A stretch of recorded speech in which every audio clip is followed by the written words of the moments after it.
নগাঁও কেন্দ্ৰীয় কাৰাগাৰৰ পৰা ড্ৰাগছ মাফিয়াই পলায়ন কৰিছে। পলায়ন কৰা ড্ৰাগছ মাফিয়াটোৰ নাম হৈছে দুলাল আলী। বিয়লি কাৰাগাৰৰ পৰা পলায়ন কৰিছে ড্ৰাগছ মাফিয়াটোৱে। ড্ৰাগছ মাফিয়াটোক বিচাৰি অভিযান আৰম্ভ কৰিছে আৰক্ষীয়ে। কাৰাগাৰৰ পৰা কয়েদীৰ পলায়নক লৈ আৰক্ষীৰ মাজতে হাহাকাৰ লাগিছে।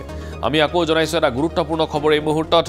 কাৰাগাৰৰ পৰা ড্ৰাগছ মাফিয়াৰ পলায়নক লৈ হাহাকাৰ লাগিছে গোটেই আৰক্ষীৰ মাজত। নগাঁৱৰ কেন্দ্ৰীয় কাৰাগাৰৰ এই ঘটনা আৰু এই পলায়ন কৰা ড্ৰাগছ মাফিয়াটোৰ নাম হৈছে দুলাল আলী। বিয়লি কাৰাগাৰৰ পৰা পলায়ন কৰিছে ড্ৰাগছ মাফিয়াটোৱে আৰু এতিয়াও সেই মাফিয়াটোক বিচাৰি আৰক্ষীয়ে অভিযান অব্যাহত ৰাখিছে।